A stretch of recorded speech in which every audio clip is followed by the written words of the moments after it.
Hello, YouTubers, and welcome back to another episode of The Grandstand here on the Ohio Patriot Education Network YouTube channel. I am, as always, your host, AR, the Ohio Patriot. And for today's episode, we're going to talk about Democrats gaslighting Americans again, leading up to Tuesday's midterms. Specifically, we're going to talk about two Democrats being fuckboy turd sandwich himself, Tim Ryan, and giant douche over in New York, Kathy Honcul.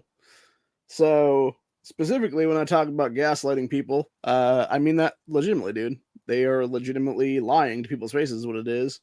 You have Tim Ryan actively lying about what happened on January 6th. You have Kathy Honcul actively lying about what happens in New York there with all the violent crime going on there, including rape and murder and stuff like that, dude. So anyway, we're gonna watch a couple different clips here real quick, as long as my stuff will work and whatnot.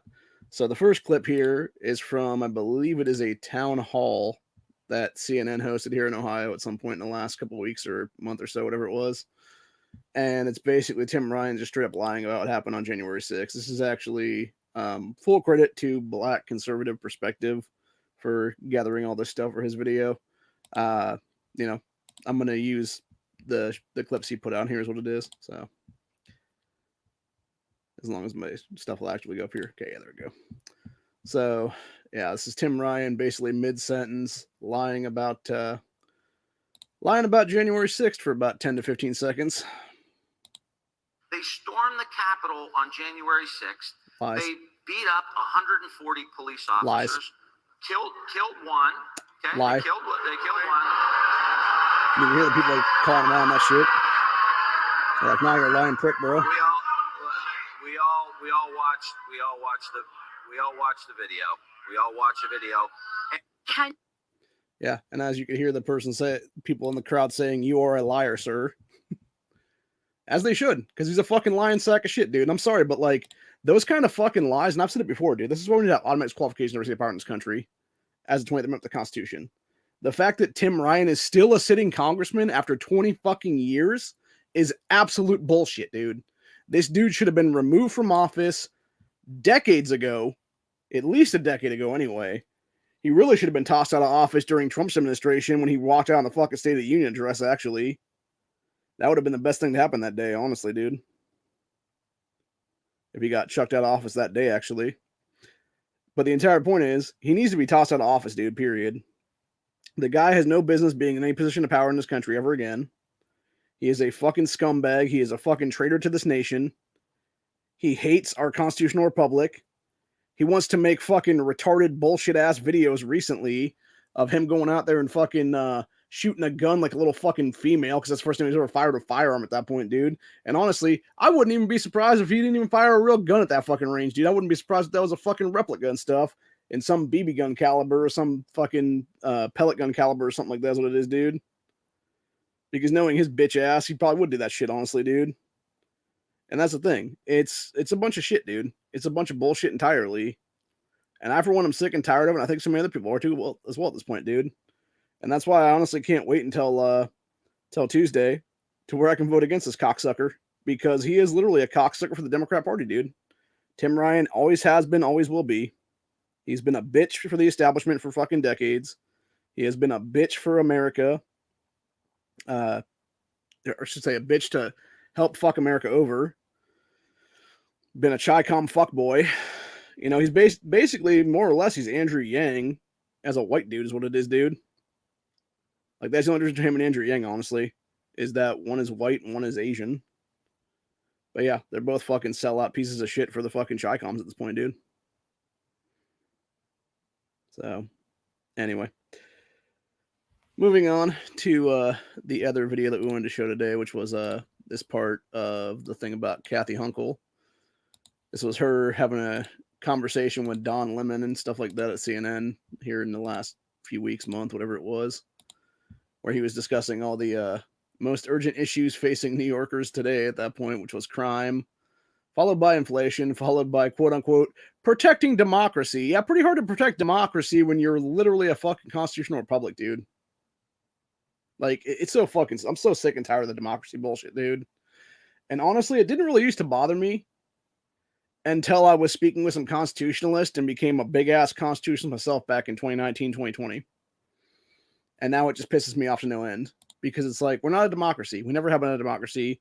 We have always been a constitutional republic since 1776, since our founding fathers literally fought for this fucking country from the British Empire, dude. And to sit there and talk about democracy is fucking retarded, dude. Now, if you want to get technical about it, in the modern day society, what we actually are is a constitutional republic with a Democrat voting process. The problem is lazy motherfuckers, a bunch of lazy assholes who want to sit there and hold power, refuse to actually call it that, though. They refuse to talk about it being a constitutional republic with Democrat voting process because it takes too long to say it. And it's like, no, it's just democracy. No, it's not. No, it's not, dude. There is a huge difference. A huge difference between a democracy and a constitutional republic is, number one, in a democracy, you do not have actual constitutional rights anymore.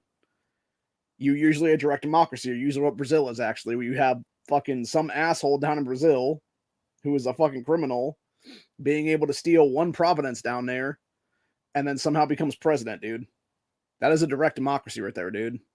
What that Lula guy did the other day. And it's why you have Brazil right now basically on fire, because you have people rioting and stuff and are stealing food from distribution centers and shit like that. And I don't blame them at all, dude, because again, I'm actually surprised that has not happened here in America yet, dude. I think it's coming, honestly. I think it really is coming because there are several factors after the midterms here that Democrats keep trying to push off as what it is. And one of the big ones that they keep trying to push away or whatever is the fact that that big ass strike that was going to go down pretty soon with the oil company, or not the oil companies, the what do you call them? The railway companies. That shit's still coming.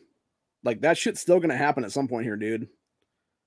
The big difference is that it's not going to happen, like, right this second is what it is. It's probably going to happen in, like, a couple weeks or whatever. And then on top of that, you add in the fact that you have all kinds of fucking crazy shit going on with the price of diesel everywhere. And there's also been talk now in the last, like, week or two that here on the East Coast, you're going to basically see diesel start to dry up pretty soon, because refineries and stuff like that. And I was actually talking to people about that recently, actually. And there's actually a refinery here in Ohio. I believe it's not that far from me, actually. The problem is we're not keeping this shit in-house like we need to be right now, dude. We're not keeping it in our fucking state. We're sending it off to other states around us to be used up. And it's like, dude, nah. Like, that's like, at least a portion of that should come to us immediately, dude. Like, stop sending that out of fucking state. Give it to us right now, dude. And I think that's a big issue right now. And I think that's why you're going to start seeing, like I said before on this channel, I think that's why you're going to start seeing resource wars pretty soon, whether it be resources for food and water, whether it be resources for natural stuff, you know, diesel, regular gasoline, natural gas, coal, propane, et cetera, dude. And yeah, I think you're going to see a lot of heat, especially going into winter now. I think you're going to see a lot of fucking fuel resource wars right now is what it's going to be, dude. Anything that can keep you warm. Hell, wood might be in short supply at some point. But anyway, moving on. This is basically Kathy Honcul lying about crime there in New York. And in the state as well.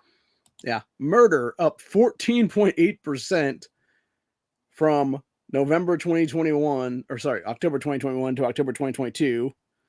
Rape up 11%. Robbery up 34.2%. Felony assault 14.5%. Burglary 30.6%. Grand larceny 40.6%. Grand larceny of an auto, so that'd be a grand theft auto, 35.7%. I'm not sure what else was there because it's got Huncul's thing covering the things that is there. But yeah, all that shit's gone up, dude. So, yeah, just fucking nuts, dude. What is it? What are Democrats not getting about crime? Why are Republicans winning on this whole crime issue? That has been the thing that has fueled Lee Zeldin's campaign. Because they're being dishonest. So here's my problem with Kathy right now, dude. Okay, if she was gonna be legitimate about it, dude, when Don Lemon asked her that question, he's like, why are Republicans winning on that? I don't know, because they're actually maybe willing to enforce the rule of law. Maybe not have fucking cashless bail like New York does now. specifically in New York City, but it might be actually New York State. I'm not sure if it's both or not. But yeah, when you have no fucking bail and you're letting repeat offenders back on the streets again and again and again and again and again, dude, just to keep doing fucking crimes, where a carjacking becomes a fucking double homicide like one day later, whatever it's going to be. Hell, it might not be 1 day later. It might be like fucking 10 hours later for that matter. No, you keep these cocksuckers locked the fuck up, dude. It's that simple. If you're going to have a violent criminal walking around the streets, dude, they're going to keep doing violent crimes. It's quite simple, dude. It doesn't take a rocket scientist to figure that out, man. When you lock violent people away, you have the incentivization of, hey, we're not going to put up with this shit. Don't fuck around and you're not going to find out kind of thing is what it is, dude. But of course, what does Kathy say out the first thing out of her goddamn mouth? Oh, they're fucking lying to you. They're fucking lying. No, you're fucking lying, you fucking cheese-eating looking fucking human rat cunt. Seriously, look at this bitch's face, dude. She looks like a human fucking rat. She looks like a rat was turned into a fucking human being, dude. And now it's named Kathy Honcul. And I mean that shit for real, dude. Like, you cannot tell me this woman's not some kind of a demon at this point, dude. Or some kind of animal-human hybrid or something else like that, dude. Like, she just looks, like, I swear to God, dude, if somebody took a photo of her gnawing on a fucking piece of cheese, like, it would look like the fucking big-ass rat from the fucking original 90s Witches movie, dude. Because they're being dishonest about it. They're not having a conversation about real solutions. She is straight up lying, what we dude. have done is taken 8,000 illegal guns off the street. We made sure that no 18-year-old can get their hands on an AR-15. Yeah, you know how she did that shit, dude? Oh, the Republicans are being dishonest about the crime statistics. Let me make it all about being an anti-gun fucking cunt. Because that's what Kathy Honcul is, dude. She is a fucking oath-breaking sack of shit who should have been chucked out of office months ago, if not years ago, under that piece of shit Andrew Cuomo, dude. The fact that she has defied the Bruin ruling, which, by the way, proved that it was unconstitutional with the fucking May issue bullshit that New York and other states were doing, dude. And what do they do? Oh, let's make every fucking place in the state basically a sensitive area now. It's totally unconstitutional what they're doing, dude. And that's why there's more lawsuits coming now. It's fucking ridiculous, dude. We've made sure that our red flag laws are tough and there's background checks, whereas Lee Zeldin... First of all, right there, red flag laws, dude. An unconstitutional piece of shit I've talked about many, many times on this channel. Because why?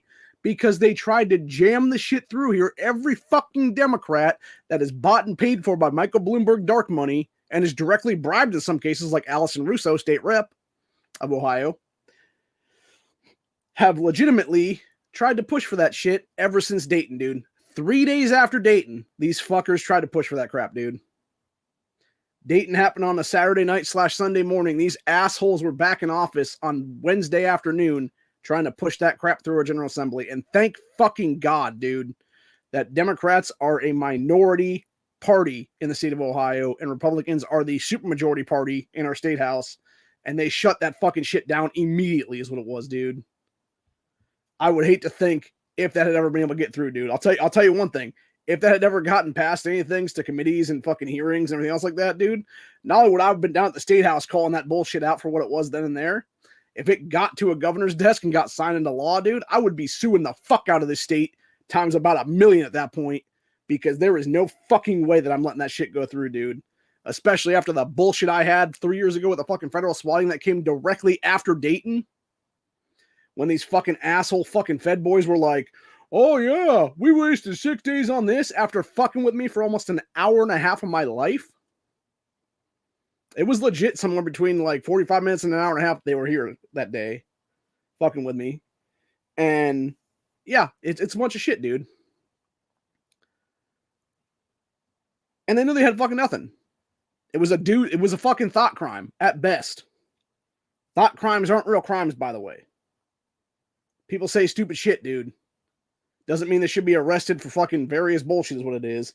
However, that being said, if you're a sitting congressman who is actively calling for the murder of millions of Americans like that fucking cunt Tim Ryan did when he called for the quote-unquote kill and confront the MAGA movement, yes, that motherfucker should be brought up on terrorism charges, dude.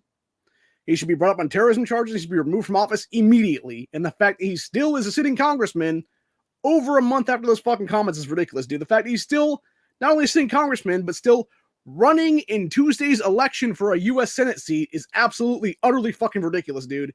He should have been stricken from the fucking ballot right then and there. He should have been stricken from the fucking congressional seat right then and there.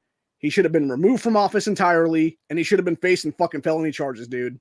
And the fact that these fucking douchebag federal agents out there, dude, and I'm calling you out, Timothy, the fact that you and your fucking dickhead partner aren't going after Tim Ryan right now, asshole, proves exactly what I fucking am talking about, dude.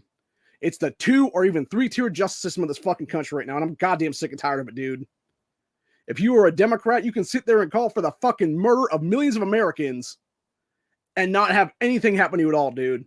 But God forbid somebody goes on a whole fucking thing and sits there and simply calls out somebody and talks about, this is how you can stop future dictator. Not that I'm going to sit here and do this or anything like that, dude. Not that anybody should, but it's like, yeah. If it was done, that's how it should be done, kind of thing. And you're going to sit there and fucking, try to fuck with my life? Fuck you. It's a bunch of shit, dude, entirely. So, yeah, it is a bunch of crap, dude, entirely. It really is. And like I said, I'm just sick and tired of it, dude. I would love to see Lee Zeldin flip New York red and beat this fucking demon cunt Kathy Honcul, honestly, dude. But, yeah, continuing on with the rest of her bullshit lies here. Has opposed every part of that, even voting against the first significant gun safety legislation in 3 decades in Washington. You notice how she says that about Lee Zeldin voting against the so-called gun safety. What is she talking about, by the way? She's talking about the red flag bullshit that Biden and the fucking Democrats pushed after Uvalde, which, by the way, in of itself, is unconstitutional and should be looked as a written null and void based on Marbury versus Madison 3 for several different reasons. Number 1, cheating motherfucker Biden has no legal authority to fucking sign that shit into law. Number 2, both Randolph Warnock and John Ossoff, the 2 douchebags that fucking swiped a couple Senate seats there in Georgia, have no legal authority to put their fucking names in the paper either. And that right there should make the whole thing null and void, dude. Based on those three assholes being on any part of it, dude. Because it would have never had the fucking votes in the Senate anyway. So yeah, it's a bunch of bullshit entirely, dude. And then yeah, fucking cunt ass Kathy's like, oh, Lee Zeldin opposes all. Of course he fucking does, because he knows it's unconstitutional as fuck, you dumb cunt. Of course you wouldn't say a fucking word about it, Kathy, because you're an oath-breaking fucking whore is what you are, lady. You are one of the biggest oath-breaking demon pieces of shit in this entire fucking country is what it is, man. Hang on, I'm having issues right now. I'm trying to get this set up right now. All right, let's see about Yeah, so I'm not necessarily sure that was if Kathy Hochul is in touch with reality. Never mind, that was Black Conservative Perspective's side of the thing. So yeah, my whole point of the whole thing is though, dude, and he's right about that one. She is not fucking in touch with reality, dude. She, like, you want to talk about gaslighting to the extreme, dude? Like, that's what Kathy Hochul is, dude. She is a fucking nutcase. I mean, hell, the woman was wearing around a vaxxed necklace for months. She may still be, actually, at this point. I don't know anymore, dude. But yeah, if you're gonna sit there and do some shit like that, maybe you're not fucking fit to hold office at that point, dude. You're like John Fetterman and stuff like that, basically, because you're fucking mentally retarded is what it is. When you're willing to put experimental shit in your fucking body, dude, supposedly, it's, no, you need to be removed from office at that point, dude, because you are not fit to lead office anymore, dude. You are not fit to hold office anymore. You're not fit to be in office anymore after that. And the fact that she is still a sitting governor, the fact that so many of these other people are still sitting governors after pulling that crap, dude, is ridiculous. Absolutely ridiculous, dude. And honestly, and I've said it before, I'll say it again, dude. I will never knowingly vote for anybody that's taking that shit at this point, dude. Because it's a bunch of crap, dude. Entirely. And most likely they're not going to be around anymore when things get real tough in this country is what it is, dude. So, I don't know. It's just fucking ridiculous, dude, entirely. Like I said, though, I think we're going to see a red tsunami come Tuesday. I'm hoping so, man. I was going to do the 2A cast this weekend. It was a mix between health issues, while I wasn't doing stuff, and also weather-related issues. Because obviously the weather affects my health quite a bit, and then I'm on some new meds and stuff like that that were making me very, very drowsy this weekend. And yeah, I didn't get a chance to do it, is what it was. So I'll be back probably. I might do a special one actually on Tuesday for a 2A cast or something like that for the midterms, and maybe like Wednesday morning or something. Because I'm debating right now because I know for a fact there's going to be a lot of chicanery going on when it comes to stuff this coming week, is what it is, dude. And I think there's going to be a lot of things where you might not see races called on Tuesday night like they should be. And it might be a bunch of same bullshit we saw in 2020, really, is what it is, dude. Because honestly, if you can get away with it once, why wouldn't you try to get away with it every time, is what it is, man. And that's the truth, honestly, at the end of the day. And I believe we will see some more crap like that, dude. And I believe we'll continue to see crap like that until we, the people, start calling it the fuck out and making sure it doesn't happen ever again. So, anyway, like I said, I'm fucking done with it, man. I'm over it. I'm over these fucking scumbag pieces of shit. Your Tim Ryans, your Kathy Hunculs, your fucking AOCs, all these other fucking retards that should never be holding office ever again. Should have never been holding office to begin with. Your fucking Ilhan Omars, your Rashad Tlaibs, your Ariana Presleys, your Cori Bushes, your Tim Ryans.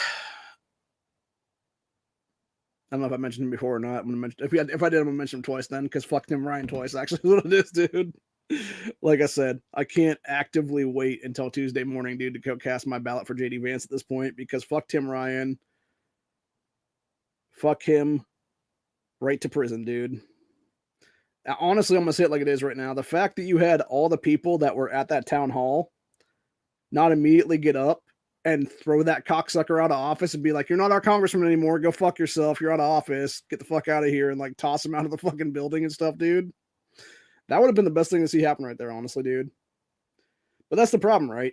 You have so many people who are so pussified and so scared of like the fucking feds anymore, is what it is, dude, that nobody wants to be the first one to step up and do stuff like that, because of course you'd catch charges, what it is, which is absolute bullshit. Because again, when you have a douchebag who is straight up lying to the fucking people throughout the entire day, there is making all kinds of fucking falsehoods and just straight up lies about what actually happened on January 6th. It's a bunch of shit, dude. And the fact that he is still allowed to remain in office after that fact is a bunch of crap entirely, dude.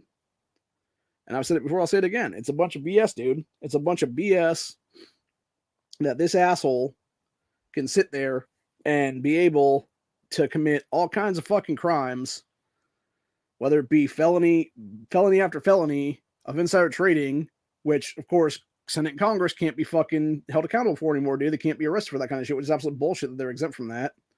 Because every time they're doing it, it's a fucking felony charge, dude.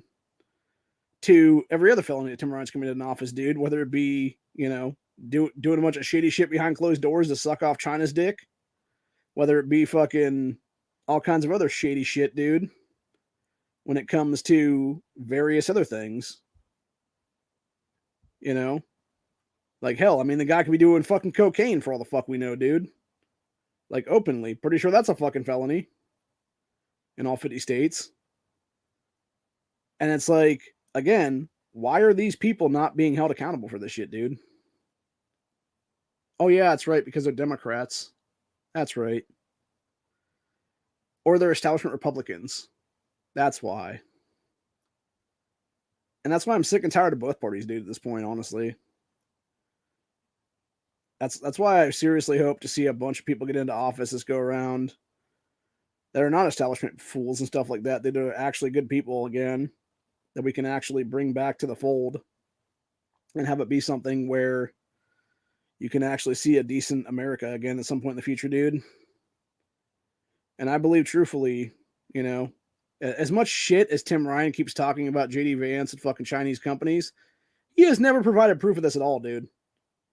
JD fucking destroyed his ass in that first debate that they had, where he's like, dude, there is no company I've ever been part of that was part of fucking China, that was part of like Chinese fucking shit, dude. He's like, show me the company. And Tim Ryan can provide nothing, dude, because that's exactly what Tim Ryan is. He's a fucking piece of shit, dude. He is a lying son of a bitch. He is an absolute fucking career politician, piece of fucking shit, dude, who has been in office for 2 decades since I was 18 fucking years old.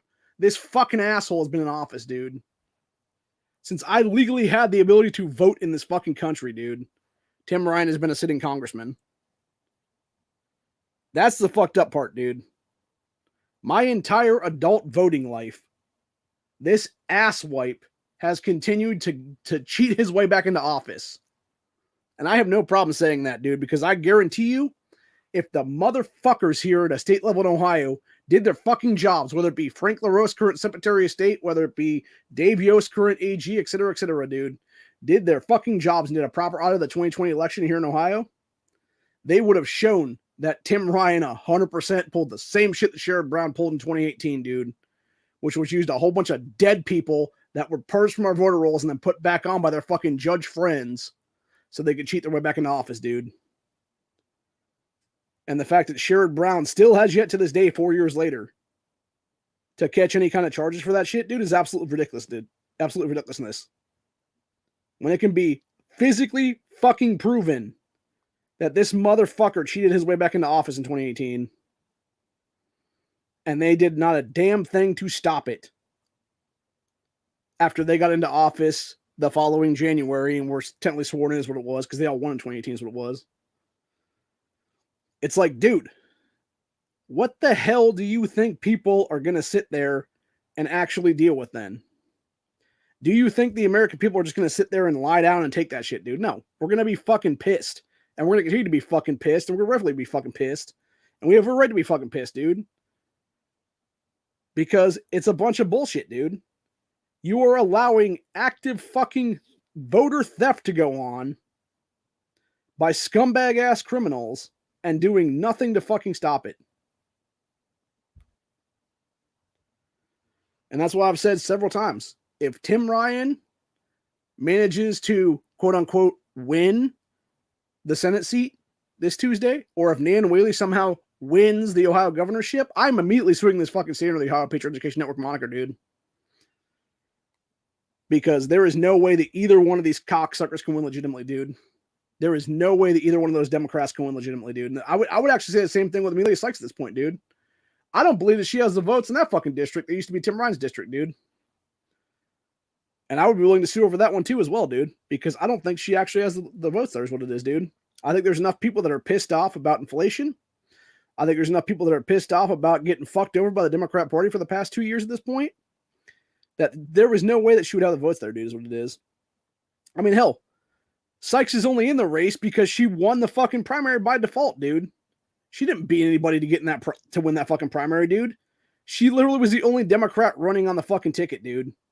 Meanwhile, Madison Jesse Otto Gilbert, who actually won a fucking primary, defeated 6 other people to get into this fucking race for the actual general election, dude. And should honestly, by default, really be the fucking person at this point, dude. Because of the fact that she actually beat a bunch of people. Sykes beat no one. And that's the thing about Amelia Sykes, dude. Amelia Sykes, I fucking hate her guts too as well, dude. Because she is a piece of shit anti-gunner, has been for years as well in this state, dude. She has actively tried to fuck over Ohioans at every turn. You can go back to our state house and stuff like that, dude, and look at everything that she's pulled while she was in our state General Assembly at that point, dude. Where she was bitching and moaning about random bullshit with her anti-gun stance and pulling all kinds of fucking race card bullshit is what it was, dude, because she's a fucking black supremacist. And then wants to sit there and take footage of Madison's fucking wedding / honeymoon and be like, oh, Madison Jesse Otto Gilbert is so out of touch with reality. And like all about, like, that's the thing, dude. If that's one thing I noticed about Democrats and a lot of these races, actually, because I was watching some stuff the other day. I was watching part of the Michigan game over the weekend, and they had a few attack ads from Gretchen Whitmer against Stuart Dixon and stuff like that as well. And one thing I noticed with Democrats is, dude, again, going back to the gaslighting thing, they keep trying to make it out of these Republican challengers, whether it be a Tudor Dixon or Madison Jesse Otto Gilbert or whatever, are somehow a bunch of rich people, dude. That they're somehow like elitists and stuff like that for the Republican Party. They're not, by the way. It's an absolute fucking lie. It's a bunch of bullshit, dude. And I, for one, am sick and tired of it, man. Like, I really fucking am. Like, I'm just sick and tired of Democrats entirely at this point, dude. Like, I am sick and tired of their fucking lies. I'm sick and tired of their fucking rhetoric. I'm sick and tired of it all, man. And I've just had it, honestly. I've had it with them. I've had it with their establishment Republicans as well. The pieces of shit like Mitch McConnell and Lindsey Graham, they're actively sucking Bilderberg's dicks at this point, dude. Who have committed Logan Act violations that should have already seen them behind bars at this point. If not dealt with high treason at this point, dude, honestly. It's a bunch of shit, dude. Like, the fact that we, the American people, are still putting up with this crap, you know, fucking years later now, man, is ridiculous. It's absolutely utterly ridiculous, dude. It really is. We shouldn't have to. You know, there should be better options. We should not have to choose in primaries between a jackass and a fucking elephant, dude. You should have anybody and everybody covering those primaries. Independents, libertarians, Green Party, internet libertarians, constitutionalists, or I should say Constitution Party, Communist Party, Marxist Party, Socialist Party, you know, whatever the fuck, dude. Hell, if you want to run as a demon under the Demon Party, at least you'd be telling the truth at that point. And that's what I'm saying, bro. Like, I'm open to all of it at this point, man. You know, let them all in there. And that's actually one thing that bothers me so much about a lot of these debates, too, is a lot of the times there actually are libertarian and possible Green Party challengers in these gubernatorial races and stuff like that. They are never on the debate stage, dude. And it's the same thing with the presidential races, too, by the way, in this country. And it's like, why? Because you don't want to actually debate real fucking people that actually give a fuck, dude, who actually can change things? Is that why? Because you know that they're actually better candidates than the scumbags on fucking stage is what it is, dude? I mean, seriously, bro. It's bullshit entirely, man. It's bullshit to watch these people get continuously fucked over like that, man. And that's the saddest part of our country right now, dude. Is you have people that will sit there and vote, you know, unfortunately the main two, because they feel like that's all they have to vote for. And it's like, that's not how it is, though. You have options. You should have options, dude. I mean, hell, there was time, and that's the thing. That's why I will never vote party line tickets, and I refuse to vote party line tickets, actually, for that very reason. Because there are a lot of scumbags on party line tickets right now. Actually, there was a mailer that came in the other day here for me, and it was all the people that were running on the Republican ticket and stuff like that. And I completely had forgotten that Janet Ware-Cretin, current Stark County Commissioner, was actually running for re-election this year.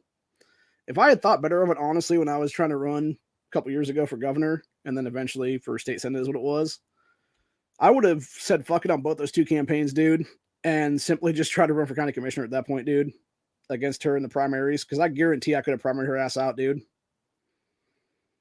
And there was no reason that I couldn't have beat her in a primary, dude, and then just been a sitting county commissioner here in a couple days is what it would be then. Because the thing with her is, dude, like, you know, going back to what I did, the original Oath Breakers on this channel, she was actually one of the first ones that I did part of. It was her, Bill Smith, and Richard Regula, who are the three county commissioners here. And it was about how all three of them are a bunch of scumbag fucking criminals, dude. The way that things are supposed to work in this county and in this country, actually, is, I don't know about other states, but I know here in Ohio specifically, if you are a county commissioner and you are trying to get a raise, it has to go to a ballot initiative, period. End of story. It has to go to the voters. The voters get the ability to vote yes or no on it. That did not happen. These fucking pieces of shit 3-4 years ago legitimately gave themselves illegally a $10,000 raise each. And then just walked away and act like it didn't happen is what it is, dude. They are making more money currently as county commissioners than our fucking state reps make in this state, dude. Ohio state reps, if they're not the head of a committee or a subcommittee or whatever it is, they only make like $64,000 a year, dude. These 3 county commissioners are making over $70,000 a year right now. To be a fucking county commissioner. To sit at a fucking table a couple days a month and be like, oh, what do we need to do? Oh, let's put some money towards these roads. Oh, wait, we don't have the money to put towards the roads because we gave ourselves a $10,000 raise illegally? Oh, okay. Whatever then. The roads will be shit still. Like, that's what I'm saying, dude. It's not just the Democrat Party either that's the fucking shit party, dude. It's the establishment in general for both parties, dude, is what it is. And that's why I'm sick and tired of both of them at this point. Because they're all fucking scumbag criminals that should be in prison right now, dude. It's exactly why I've said many, many times on this channel, deprivation of rights under color of law needs to be a fucking felony at a federal level right now. And that is how you remove these fucking people from office then, dude, because you can legally citizens arrest them is what it is after that. The problem is nobody wants to fucking do their job with that one, dude. Nobody actually wants to take it that far to make it a fucking federal felony or make it a felony at all for that matter, dude. Even though it should be at every single level right now.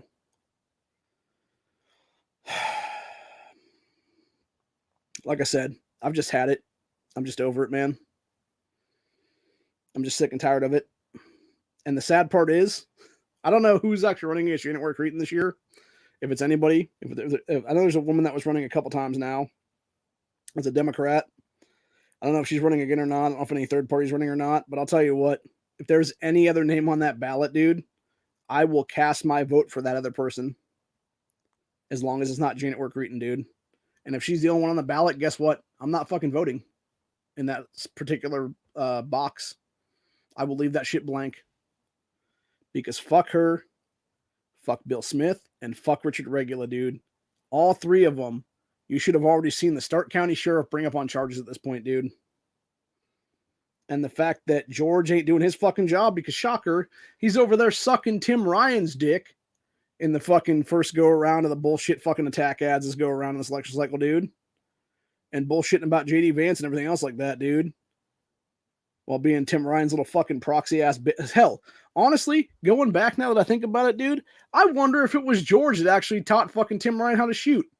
And if that be the case, and that's our current fucking sitting county sheriff, dude, it makes so much more sense why Tim Ryan would have a little bitch stance is what it is, dude. Because he was taught by a little bitch is what it is. Seriously, man. It's a bunch of crap entirely. Like I said, it's fucking infuriating, man, beyond belief. And to have Tim Ryan just lie his ass off like that about January 6th and what really happened that day, dude. It's like the gaslighting is just unreal, dude. It just blows my mind, dude. That these people can just straight up lie to your face like that. And it really does prove what I've been saying for a long time, dude. That we are legitimately in a battle of good and evil right now in this country. And this is why I've made the statement, the declaration. I'll make it again today, actually. If we are legit in a battle of angels and demons, I will open myself up to any angel or archangel that would descend down from heaven and be a vessel for them. Because I am more than willing to be a soldier of God in this fight against fucking Lucifer and evil, dude. And when you have people actively talking about killing children in the womb constantly as their fucking political party, pieces of shit like Nan Whaley, yeah, we are fighting pure evil. And I have no qualms with saying that, man. That woman is fucking pure evil. And I believe Tim Ryan is as well, for that matter. They are both some of the biggest pieces of fucking shit in this entire race. They are some of the biggest fucking cheaters in the state of Ohio. Neither one of them can win legitimately, dude. They get like 1 vote for every 5 to 7 votes that either DeWine or JD Vance is going to get, dude.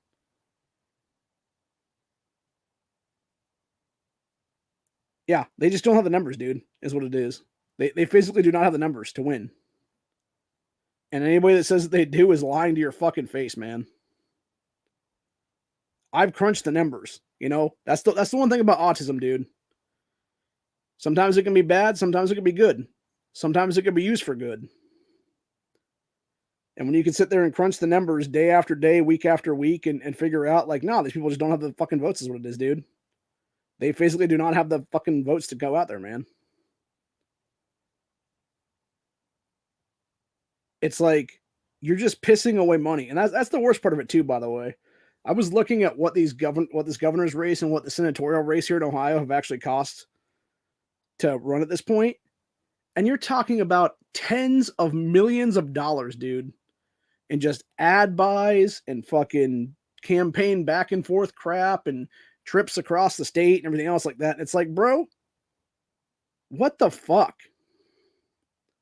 Like, what the fuck?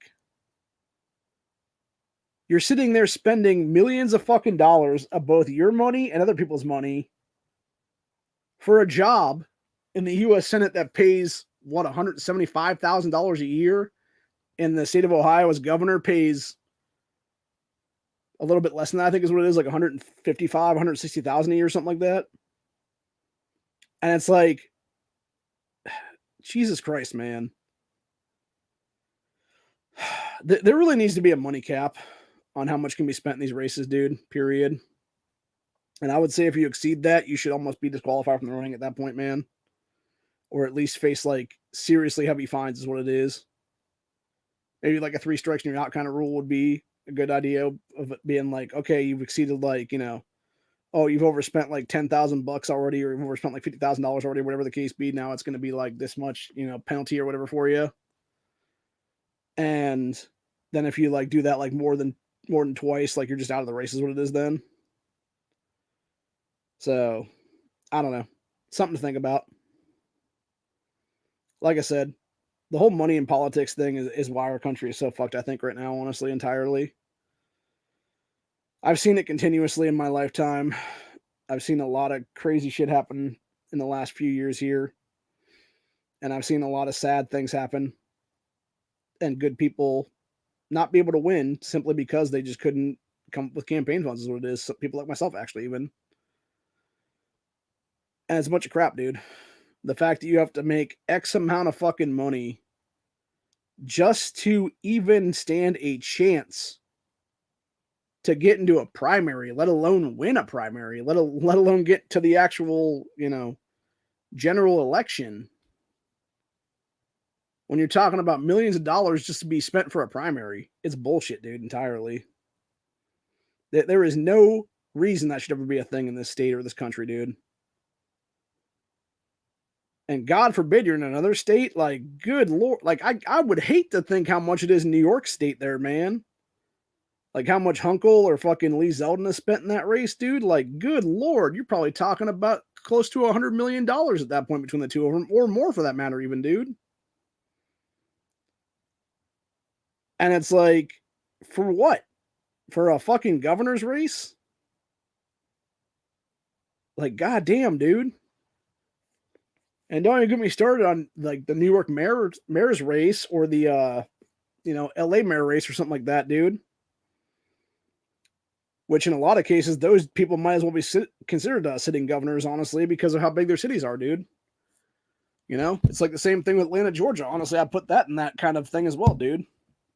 I mean, it's not quite as big as New York or LA is, but I would definitely put it in like the top, you know, 10 category kind of thing is what it is.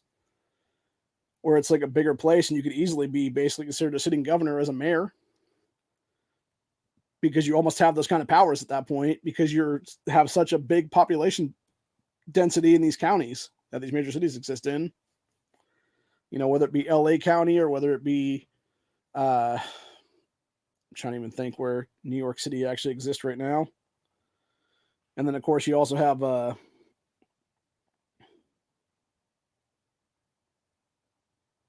you know, Atlanta, Georgia there, whatever that county is. And it's like, yeah, man, it's just fucking nuts. It's just fucking insane that you have these people that will sit there and just make a bunch of backdoor deals with people, make a bunch of shady ass deals, you know, to a bunch of fucking favors and shit for people and be like, oh yeah, if you, you know, give me $5 million so I can run for this, I'll totally do this thing when I get into office for you kind of thing is what it is, dude. And it's like wink, wink, nudge, nudge. Whole pay to play thing is what it is, dude. And it's the exact same shit we're seeing in major parties all the time, dude. And I'm not gonna sit here and say it's just Democrats either. It also is Republicans in a lot of cases, dude. But when you look at you look at what the different parties will do that are bought and paid for by these, you know, outside forces, these lobbying groups, whatever it is, dude, they're giving them a bunch of campaign cash. Whether it be a Bloomberg or an Everytown or a Mom's Demand or a Student's Demand or a Giffords or a March for Our Lives or something like that, dude. They'll give these people campaign cash on the thing of, okay, you get into office, I'm going to hand you a piece of paper that is already a pre-written piece of legislation for you to submit in there. That's exactly what we saw in 2019 when it came to the Democrat Party here 3 days after Dayton. They legitimately submitted a copy and paste version of a Bloomberg red flag law and a Bloomberg universal background check, dude, that had passed through other state general assemblies, Colorado, Indiana, etc., specifically the red flag laws. Not so sure about the universal background checks. I know those have happened in other states, though. California would be one. New York would be one, I believe, if I'm not mistaken. And yeah, it's a bunch of shit, dude.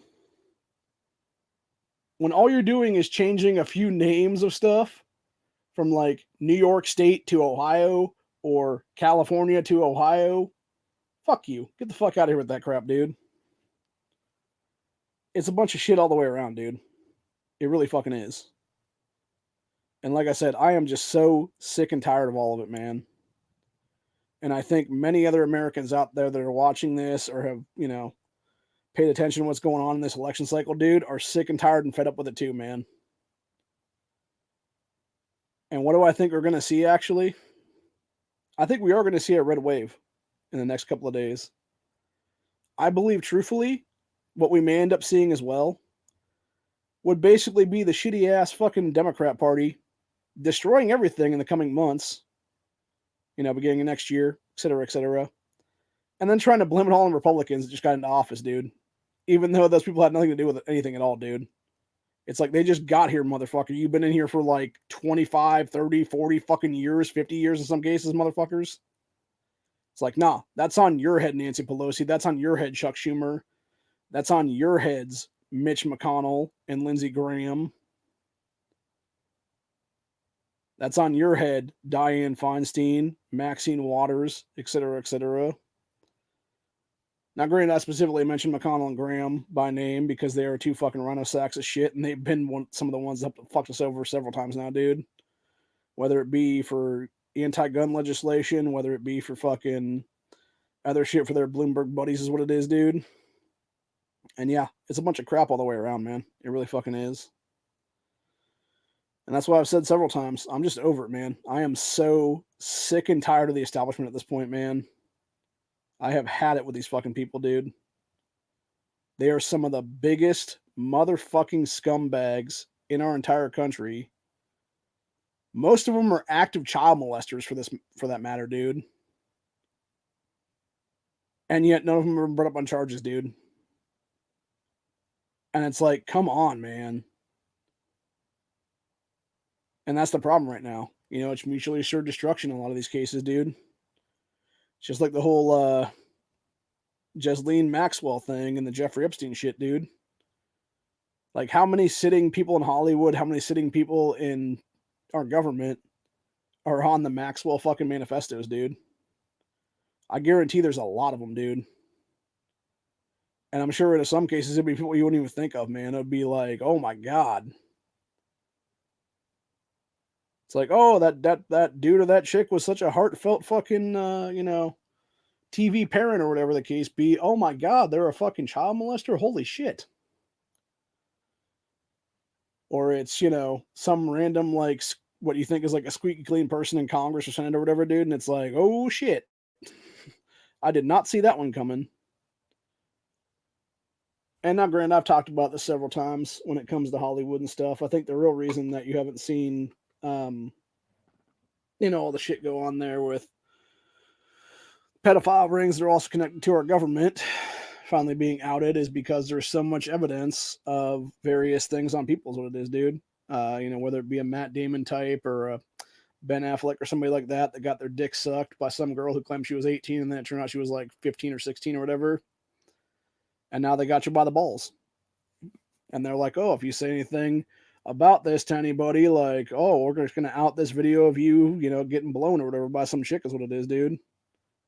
And I guarantee you, that's what's kept a lot of these people in check right now, dude, is shit like that. And the problem is because they were so scared to lose their position and everything else like that, and like their fortunes and all that stuff like that, dude, is that they're going to sit there and fucking toe the party lines, what it is. They're going to tote whatever the fuck you tell them to tote is what it is, man. Instead of just being like, no, fuck you. The smart ones actually at this point would just form a small coalition of like, I don't know, 30, 40 actors and stuff like that. Just out everybody and themselves at the same time. And I guarantee, like, yeah, they might, catch hell from people. They might get, their asses kicked by society for all that matter, dude. But my thing is, personally, if I was to see something like that happen myself, dude, I would at least give them the benefit of the doubt at that point, because I'd be like, okay, you were willing to out yourself to destroy everything else then, dude. I might give them shit, though, for taking so long to do it. But other than that, it would be like, nah, man. Like, you might go to prison for a little bit of time, honestly, for, just various shit is what it is. But you're going to catch a hell of a lot less charge than the other people you just outed is what it's going to be, man. Like, that's the way I look at it, honestly. And I feel like there'd be a lot of other Americans out there that would say the same, honestly, dude. Where they'd be like, oh, like that's all they did or whatever. Like they assume like that girl or that guy was over 18 or whatever. It's like, oh, okay. Versus the people that are sitting there, fucking around and everything else like that. The Brian Zinger types, the Brian Peck types, the Brock Pierce types, the Seth Greens, et cetera, that have, openly molested on kids for years and stuff now, dude, if not decades. Yeah, I think you would see a lot of different things happen there. And I believe truthfully you would end up seeing a lot of different things happen with people who understood that when you have mutually assured destruction, that's basically what happens there. And the thing is, and it might not all be sexual either, I believe, especially in Congress, I believe is what it is, dude. I think a lot of it could be something where it's like, oh, you're sleeping with your intern, or, oh, you're sleeping with like this person or that person or whatever it is, or you're carrying on an affair with another congressman or another senator or whatever it is, dude. Okay. Like that could be the shit they have on them, honestly, right now, dude. And I think that's a lot of cases, honestly, right now, dude. Or it's like, oh, let's go ahead and say, I don't know, Ted Cruz, for that matter. Use him as an example. You got Ted Cruz in the back room doing a bunch of coke bumps off of keys, man. That would make sense, honestly, at least to me anyway. And if that's what they had on him and stuff was mutually assured destruction, like I could totally buy that, dude. I could 100% buy that right now. And if that's exactly what it was, and that's exactly what, was had on this man, and that's what was keeping him from like, doing a bunch of stuff to get shit done is what it is, dude. Yeah, I could totally buy it. I could totally buy it on a lot of cases, man. I think, unfortunately, and this is something I've said many times, is you have many, many people in this country right now that just don't want to do anything. They refuse to do anything at all, man. They just want to sit there and be a bunch of a-holes and just fuck off. And then what happens? You end up in a situation of this country just going to complete shit. And I believe truthfully that's exactly what we're seeing right now. We are seeing this country go to complete and utter shit right now. And it happens to be because of these motherfuckers, dude. And it's unfortunate. It really is. It's unfortunate that we have had to go down this road and down this rabbit hole of insanity that has led us to this point in time in history. And it's ridiculous to have to sit here and continuously see this shit happen over and over and over again. And it's like nobody gives a fuck. You know, it's like you're taking crazy pills. You see it happen, you want to call it out for what it is, and then you can't even get any headway. Because they try to suppress your voice, because they try to suppress your fucking, thoughts and actual legitimate concerns about stuff. And it's a bunch of shit, dude, entirely. And like I said, it's like, at what point do we just say enough is enough, honestly, dude? And I believe truthfully that time is coming very quickly. I think we're definitely going to start seeing reckonings in future election cycles, including this coming one. And if and when that happens, I think you're going to see a crazy fucking bunch of shit happen in this country, dude. You're going to see some people do some things that they never wanted to go down and do. And you're going to have a lot of Americans just finally have it out with the politicians, dude. And rightfully so. And on that day, or that week, or that month, or that year, whatever the fuck it's going to be, you may see this country fracture. I don't know anymore, dude. I would like to think it's not going to happen, but I believe it probably will. I believe the longer we go right now in my lifetime, that we're going to see a fracturing of this country sooner rather than later. And I think a lot of it's going to have to do with people just being fucking sick and tired of the establishment is what it is, dude. That they're just over everything with both major parties. And maybe that's what this country needs, is a good old-fashioned reckoning, dude. A whiskey rebellion, a Shays rebellion, a fucking Pullman strike, a Nat Turner's rebellion, a civil war, etc., etc. And that's the thing. I've said it before, I'll say it again, man. Not all not all revolutions start as revolutions. Some revolutions start as civil wars. The big difference is, if you start something as a revolution, it always remains a revolution. It will never become a civil war. And that's why you can look overseas at different countries, and you can see a lot of those countries that have had civil wars in the past, 20, 30, 40 years, and look at them as examples of that, dude, where, maybe they thought it was going to be a revolution, or maybe they thought it was going to be just a civil war, and then it became a revolution. I don't know.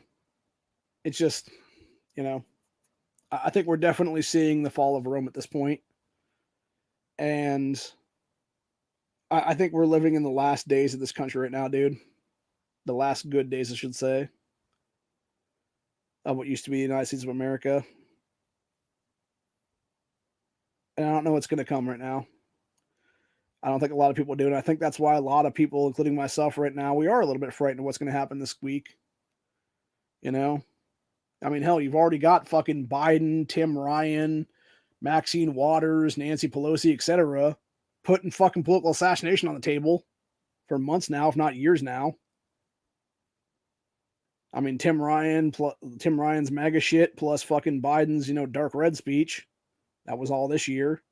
You had Pelosi and company pull the same bullshit in the past few years. You had Maxine Waters going out there during the 2020 rioting season and talking about, like, confront them at the gasoline station and all that bullshit. And then she fucking doubled down during the Dante Wright fucking shooting, where she went to Minnesota and was like, yeah, if we don't get what we want here, y'all need to riot in the streets, basically, is what more or less she said there. And it's like, the fuck, lady? And you're a sitting congresswoman? Are you fucking kidding me with this shit? Again, How are these people not catching federal charges? Oh, yeah, that's right. Because the FBI is one of the most corrupt fucking alphabet agencies in this country's history. Not to mention the ATF, not to mention the DHS, not to mention the DOD, not to mention every fucking 3-letter alphabet agency are all corrupt as shit, dude. The higher up you get in the places, dude, the more corruption you see. I mean, hell, you can watch that Dope Sick series, dude, and see how fucking corrupt our actual, what is it now? Yeah, see how corrupt our pharmaceutical Food and Drug Administration is, FDA, because, you know, they're the ones that basically have labeled these various drugs over the years as, oh, it's not addictive at all. It's just, that's perfectly fine to take and blah, blah, blah, blah, and all this other bullshit. And then literally within a year or two of that, they're working for these big pharma companies, dude. And it's like, you have helped turn so many Americans into drug addicts or helped kill so many Americans because of big pharmaceutical opioids. Like, how are you not at the end of a fucking rope right now, dude? Like, that's what I don't understand. Like, how is high treason not being given to these people, dude? It just blows me away. It really does, man.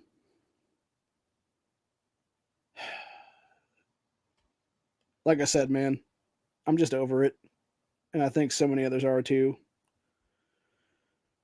You know, it's like you do something for so long and you put up with so much shit for so long and you just feel like you're getting beated and defeated and everything else like that. And, you know, it's like the battered woman syndrome kind of thing, man. You just want it to stop, man. And I think that's what America wants to see right now. We just want to see the shit stop, man. The crazy skyrocketing inflation, the fucking mass murdering of kids in the womb, all of it. The push for anti-gun crap, the random pushes for all this other shit too. All these retarded morons that want to sit there and fuck off and be all like, oh no, but we're totally not doing this stuff, except they totally are is what it is. And then want to sit there and gaslight you and act like they're not actually behind the whole fucking thing, dude. And it's like, you are behind this whole fucking thing. It's always been you people, man. It's always been you Democrat people and you rhino-ass establishment motherfuckers helping them out. It has never, not once, been random Americans doing this shit, dude. It has always been a political class in this country. A political class of establishment fucking ass clowns that have no business holding office ever again. And the fact that we continue to let this bullshit go on again and again and again is absolutely ridiculous, dude.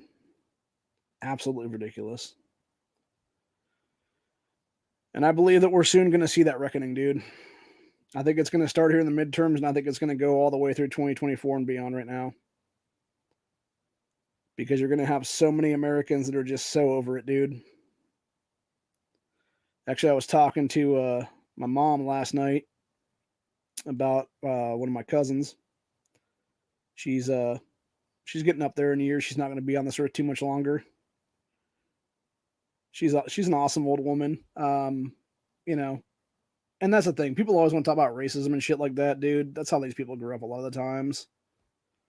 On all sides, dude. If you get up there in your 80s, 90s and stuff like that, dude, you're gonna see like what would be considered racism now with these old folks, but in reality, that's just how they lived as kids and shit like that, and it was just normal behavior for their adults in their lives.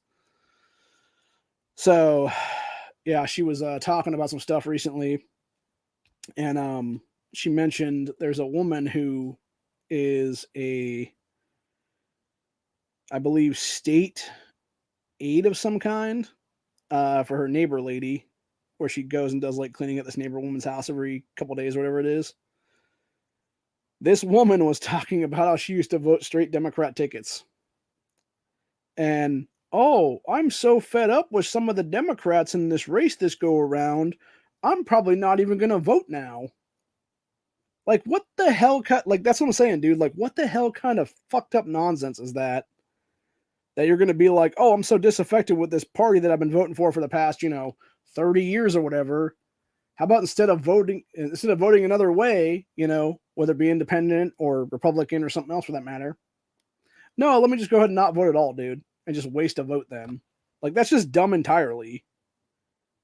Because all that does then is it allows some fucking scumbag to come in is what it is, dude. And that's my biggest problem with those kind of people, dude. It's just like the same thing with everybody else that, people will bitch and moan like a year or two from now and be like, oh, I can't believe this governor that's in here right now, or I can't believe this fucking, this state house and the people that are running the state or whatever. And then you ask them and you're like, did you vote? And they're like, no, why would I vote? It's like, well, you have no reason to complain then, motherfucker, because you didn't vote. And that's the entire point, man. And that's why I believe that voting is such a precious thing. It shouldn't be just willy-nilly going out there, and anybody that, can sign their fucking name to a piece of paper or whatever at 18 should technically have. It should be a thing where you have to literally go through hoops just to have voting rights in this country, dude. Because there's a lot of dumb motherfuckers that really shouldn't vote in this country, dude, or have voting rights in this country. And I made that clear several times now on these casts. I've met some real stupid people in this state, dude, and some real dumb motherfuckers all across this country, honestly, dude, that probably shouldn't have voting rights by default. But yet they do. Yet they do. And unfortunately, if you call it out for what it is, they'll be like, oh no, but that's unconstitutional to, sort of strip voting rights and stuff like that. It's like, not really, dude, when you're having it be for the best possible thing and you're having to, all you basically have to do at that point would be like pass a constitutional test to where it would be like the basic fundamentals of this country, stuff you should be learning in school is what it is, man. Actual history lessons is what it would be, honestly. Like, specifically, it would be stuff about the Constitution. Like, essentially a lot of it would be like, okay, who did this and why is this such a precious thing or whatever kind of thing. And it would be like, free speech or the right to keep and bear arms and all that stuff like that, dude, based on constitutional stuff is what it is. And yeah, if you can't answer like simple questions like that, man, like, should you really have voting rights in this country, honestly? And the way I feel about it is no, you shouldn't. At least not by default anyway. And the thing is, if you can pass those kind of tests, dude, like, all you have to do is pass it like once or twice is what it would be in your lifetime and you're good to go, man. It would just be like a recurring thing like every like 10, 15 years or something like that, dude, is what it would be. And it's like, oh, if you can't pass it this time, guess what? For that particular election cycle, you just don't have rights to vote is what it is, bro. Try again next time kind of thing. And then it will give you more incentive to go around the next time and actually want to pass it so you can vote and change things is what it would be, man. It's just like all these people that will, leave a California or whatever the case be and keep voting fucking Democrat in a place like Texas. And then they wonder why they have the same fucking shithole area that they left. It's not that hard to figure out, man. Stop being a locust is what it is, man. Seriously. Stop being the people that come from one state after fucking it up only to then vote the exact same way in another state, man. And that's why I believe, truthfully, I heard something recently, and it was something like 1.7 million or maybe it was like 3.7 million people have become naturalized citizens in the past couple weeks. Every single one of those people now has voting rights by default in this country. I believe that is wrong even, dude. Like, there really should be like a 5 to 10 year moratorium on that shit even, dude. It's like, nah, bro. Like, yeah, I get you're technically a quote unquote naturalized citizen now, but it's like, are you really going to be, how long have you been, well, first of all, it should be, how long have you been on the process to become a naturalized citizen, number one? And number two, is if it's only been like a year or two, like, nah, bro, get to the back of the line for another fucking 5 years or so, or at least another election cycle anyway. We don't need you fucking up the shit with your Democrat vote is what it is, bro. Or even worse, all the illegals in fucking California and New York and stuff like that, dude, that are being given driver's licenses. And then they wonder, like, oh, but there's no voter fraud here or anything, right? No, these elections are the most secure elections of all time, bro. Yeah, right. Fucking ridiculous, dude. Like I said, man. I don't know. Like I said, I'm just sick and tired of all of it. And I think so many others are as well. I'm going to do another stream sometime on Tuesday. Probably after I vote, actually. So it might be like a midday stream or something like that. And I'll probably do a second one. Like I say, either Tuesday night or sometime Wednesday. Depending on how races go and stuff like that. It might be more like a 1 or 2 a.m. stream for that matter. Like Wednesday morning or something. Just because, I want to see what's all in there and stuff like that and then go over a few things. And I was going to do the 66 thing to see if we can get to our, magical number here in Ohio of how many people would actually be able to win in our state house to get to 66. But I don't know if I will have time to do that or not. Plus my laptop acting up. I'm not sure it would actually function properly enough for me to do it what it is. But yeah, I think most likely what's going to happen is I'll probably go over some stuff here pretty soon is what it is. And then go from there essentially is what it'll be. So yeah, it'll basically be a whole thing for that. What I might actually do after I finish doing this right now is I might just go spend like 20 minutes to a half hour or so doing some shit there for the primaries and stuff like that. Start writing down some information. And then from there, if I can get to that number, I'll actually discuss like the number itself is what it is then. And figure out like, this is how things are going to probably go for the coming midterms for the Ohio State House is what it would be. Because like I said, right now we got 64. If we can maintain the 64 seats we have right now, all we need to do is pick up 2. All we need to do is flip 2 districts red right now. And yeah, it'll be a bad day for Democrats in the state, dude. Because you could actually have Republicans then lockstep and kick every single one of them out of our state house then, dude. As they should anyway at this point, because when you have every single Democrat in our state house right now that has committed active deprivation of rights under color of law several dozen times by trying to push anti-gun legislation, all created by their Bloomberg fucking billionaire puppet master who is literally buying off their campaigns. Like, nah, man, you should be in a prison in the state of Ohio right now, starting with Allison Russo and Casey Weinstein, and moving on down the ticket to pieces of shit like Thomas West and everyone else for that matter, dude. And the reason I bring up Thomas West's name is because hopefully that could actually be one of the ones that flips red this General Assembly with Jim Thomas getting into office now, hopefully. I hope so, man. But then again, it is downtown Canton area is that district. And there's a lot of people that vote default Democrat down there, dude. And they wonder why their city is a shithole. And they wonder why I won't step foot in their city unarmed ever again. And haven't for almost 6 months now. Ever since constitutional carry became legal in the state of Ohio, I have been actively constitutional carrying every single time I go down there. Mostly it's to go get water at the park and stuff like that, but there's other things I go down for as well.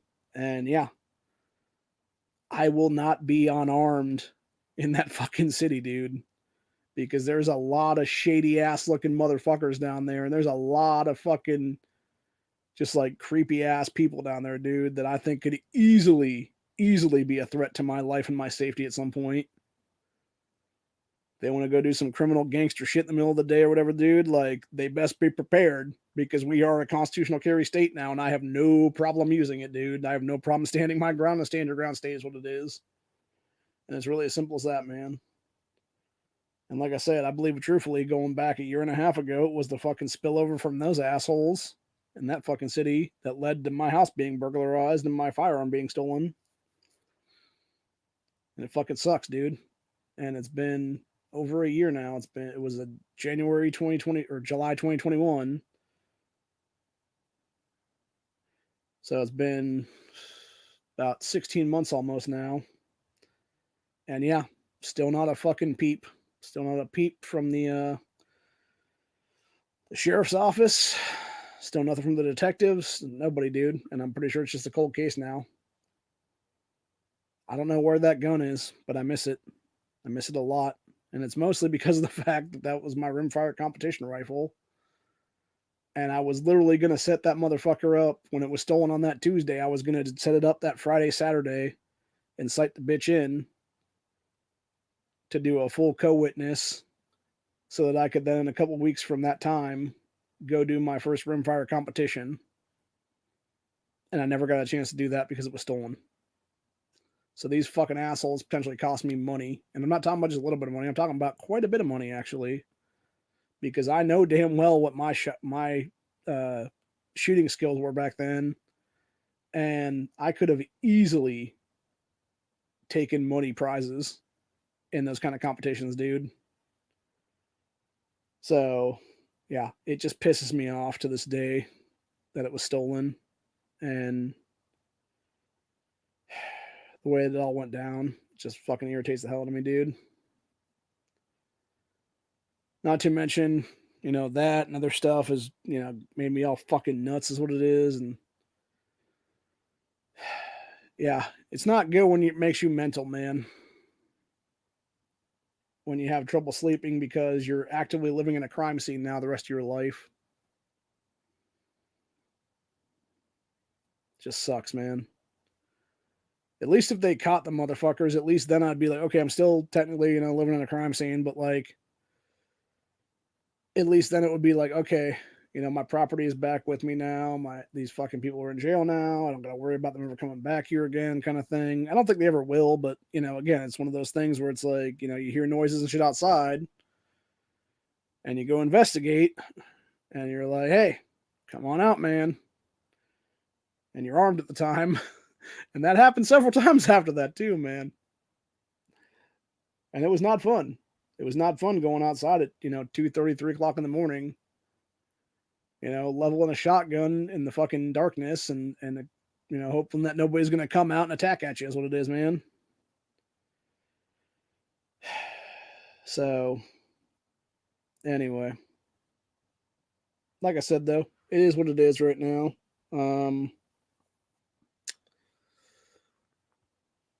Yeah, it's just a bunch of shit all the way around, though. And like I've said several times, I'm just sick of it.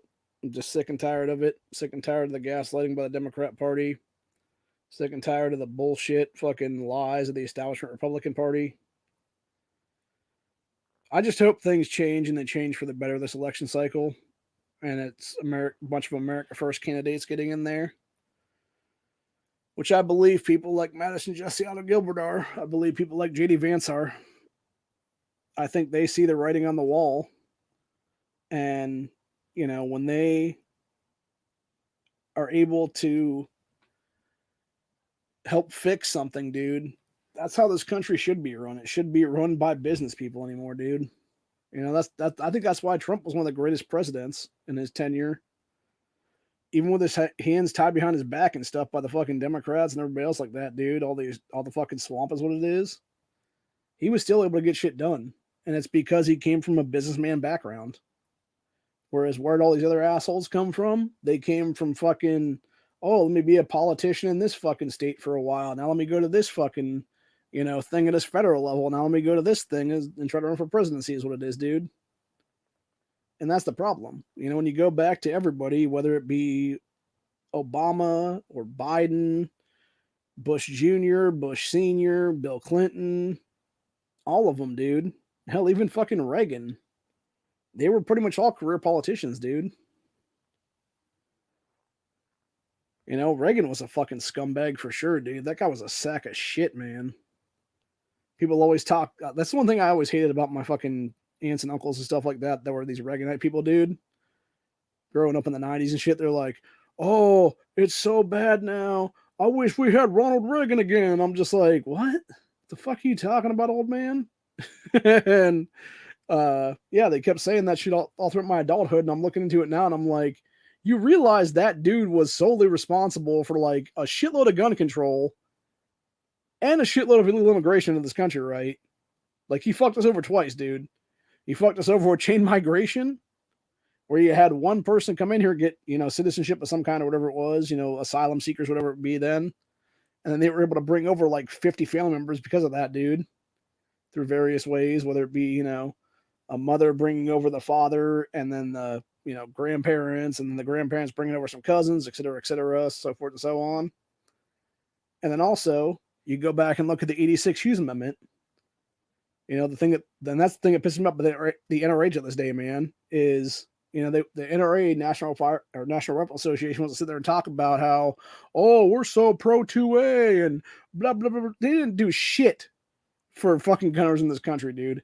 They actively helped write the Hughes Amendment that became law in this country that banned machine guns, dude. That banned the manufacturing of machine guns and made them NFA weapons and stuff like that, dude. And not only that, then they want to sit here, 30-something years later, almost my entire life at this point. I was a year old when the Hughes Amendment became a thing, by the way. So yeah, you're talking about 36 years later, these fuckers want to sit here and sit there and basically take credit for my fucking hard work, dude. I spent over a year of my life helping get Ohio to become a constitutional carry state, and these fucking douchebags from the NRA, dude, want to jump in at the last fucking second and be like, oh no, but we're totally on board with this too, kind of thing. Oh, let us go ahead and water down this great legislation with some bullshit like Terry stops into it, which they fucking successfully did, by the way. And that's why I never support these assholes, dude, ever. Ever. Because the NRA from Wayne LaPierre down is led by a bunch of fucking scumbags, dude. They don't give a shit about your constitutional rights. They don't give a shit about the Second Amendment. All they want to do is profiteer off of it like so many other assholes out there, dude. And that's the problem with so many of these fucking gun orgs out there, dude. Especially the anti-gun ones, dude.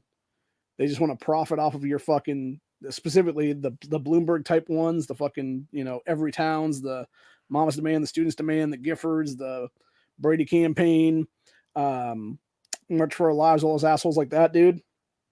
They want to profiteer off of sadness and grief. They are a bunch of tragedy pimps, legitimately. And they want to use these poor women who saw their children gunned down in front of them by some fucking gangbanger piece of shit, most likely look like the kid that was killed. And instead of actually calling out these MDA fucking cunts for trying to use their tragedy to their fucking advantage, they're just like, no, my son died to gun violence. My son died to... Like, no, they didn't. Your son died to some fucking piece of shit gangbanger who just happened to use a firearm for their means of murder. They could have walked up and stabbed your fucking kid to death. They could have walked up with a brick and beat his fucking head in, for that matter, dude. They chose to use a firearm. It's not gun violence, it's just violence. And because you don't want to call, and that's the thing too as well, they will sit there and let these fucking worthless hoes from MDA take the fucking narrative and take the fucking spotlight away from them and stuff like that, instead of these folks who are the actual victims of this shit, who are the survivors of that fucking tragedy. They refuse to actually call the shit out and fix it. And I believe that's a lot of the problems with our country right now, dude. And then you wonder why you have these women coming out there and being like, oh, but I lost my son to, a gangland slaying or whatever, like 4 years ago for this thing or whatever the case be, or my daughter's murder remains unsolved and the perpetrator used a firearm and all this stuff like that. And it's like, yeah, because you're not calling it out for what it is, dude. It's black on black murder in most cases. Like, it's not that hard to say. It's black on black murder. It's a piece of shit gangbanger killing your fucking kid.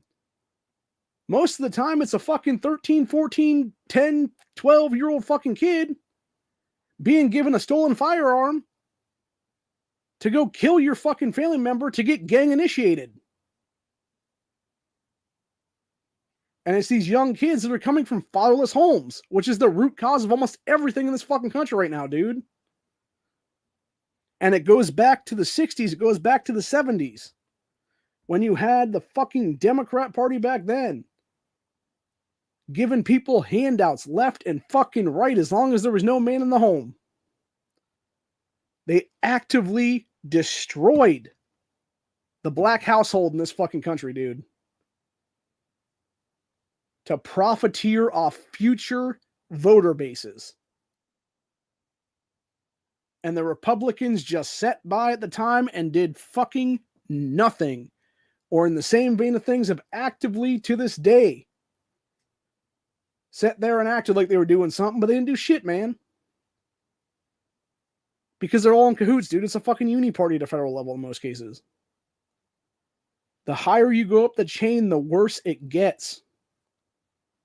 And that is exactly why there must, in future election cycles, be a mandatory maximum for how long anyone can ever hold office in this country.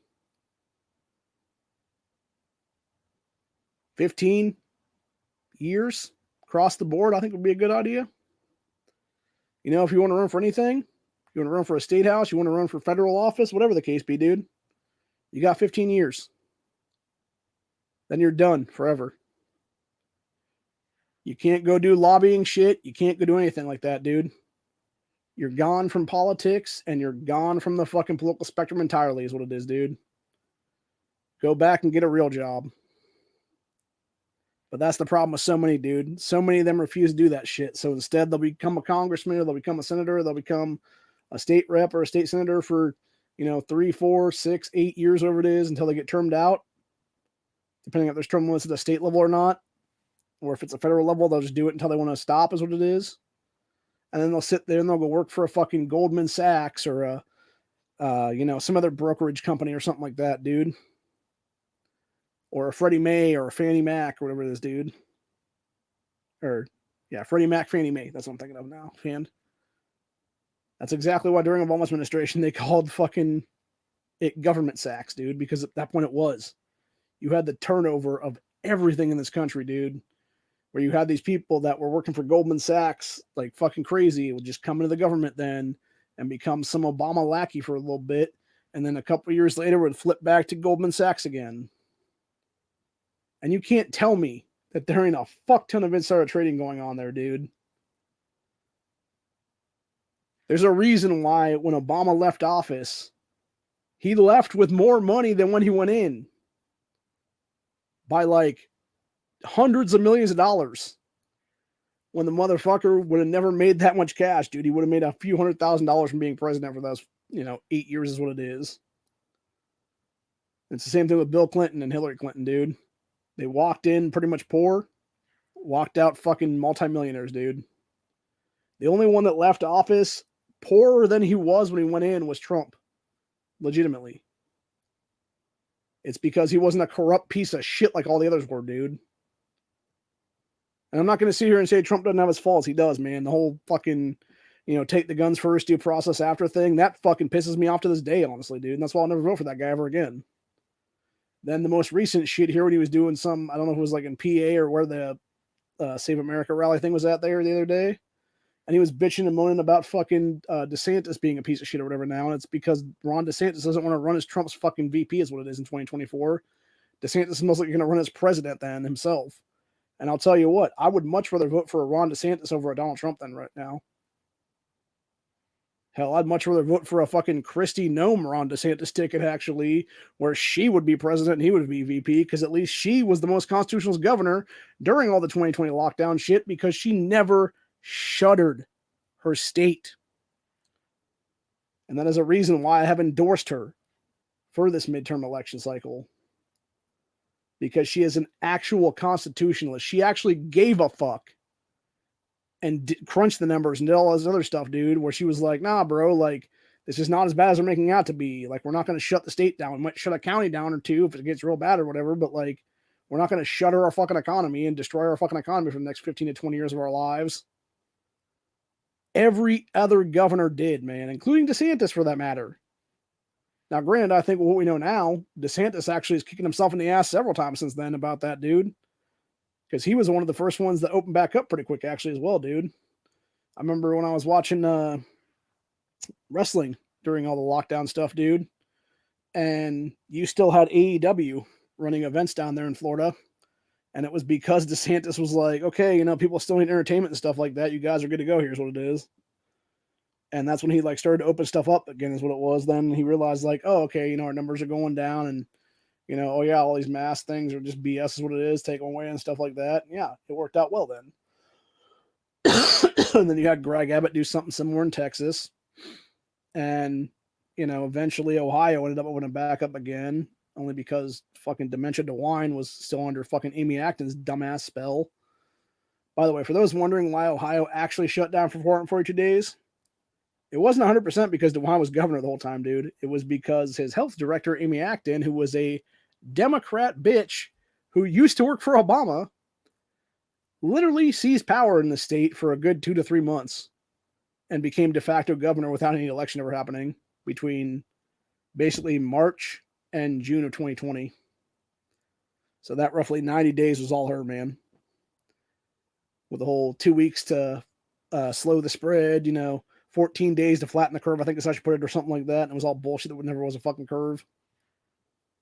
I don't understand how she's not in prison for crimes against humanity at this point right now, dude, and a lot of others too, for that matter, in the state.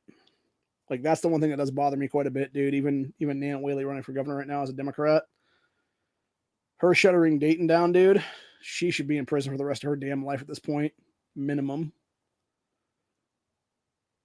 Not to mention she was gleefully fucking, you know, Cheshire catting from ear to ear at that point when Acton's like, oh, yeah, abortions are essential businesses now.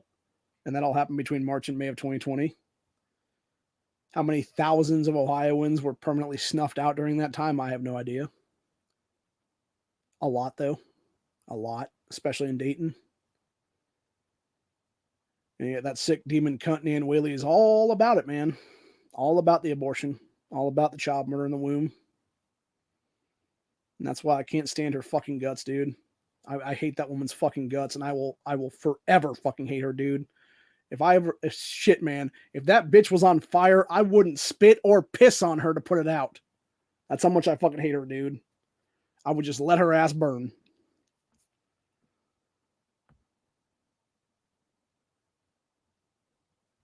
Because that's what kind of a piece of shit she is, dude. I mean, hell, she'd probably be burning because she's actually being drugged down to hell from the fucking the hellhounds for making the demon deal she made to get into power like a decade or so ago.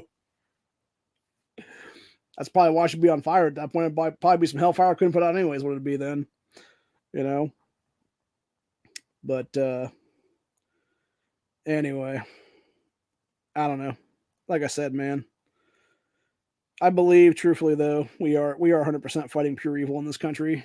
And I think the longer we go as a nation right now, and the longer we go without dividing as a country right now, the worse, when the fracture happens, the worse it will be, actually. You know, when the pendulum finally does swing properly, all those bolts at the top that have been rusting out for decades now because it keeps ticking up and up and up and up to one side, they're going to snap into pieces, dude, when it's all said and done. And that whole pendulum's going to go flying like the top of the sept from Game of Thrones, and it's going to take a shitload of people out in its wake, man. By the way, if you've never seen that episode of Game of Thrones, where they do the wildfire and it like blows up the sept and stuff like that, and the sept, like the top of the bell tower thing, goes flying and kills a bunch of people and stuff like that. Yeah, I could totally see the pendulum doing that at this point, when it finally does snap, where it's just like this like kind of like that. What the hell's that one movie? I can't remember if it was like Saw 3D or what it was, where somebody like threw something towards the camera and it was like, you could see it like flying towards you kind of thing is what it is. It'd be something like that kind of thing. And it would be like, Yeah, it just levels a bunch of people's what would be them, man. And I think truthfully, like when that snap happens, you're gonna see a huge political reckoning in this country, dude. And I think it'll be that day or that week or that month or however long it's gonna take for that to happen. That's when you're gonna see a shitload of people finally be tossed the fuck out of office for real. And it would be people doing citizens arrest on these cocksuckers and dealing with them correctly, and maybe military tribunals and stuff like that finally happening, like they should have decades ago.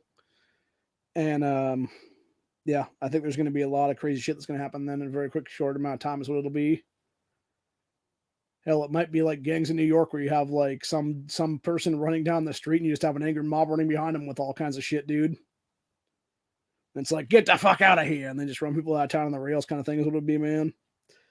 So, I don't know. I don't know if it'll come to that or not.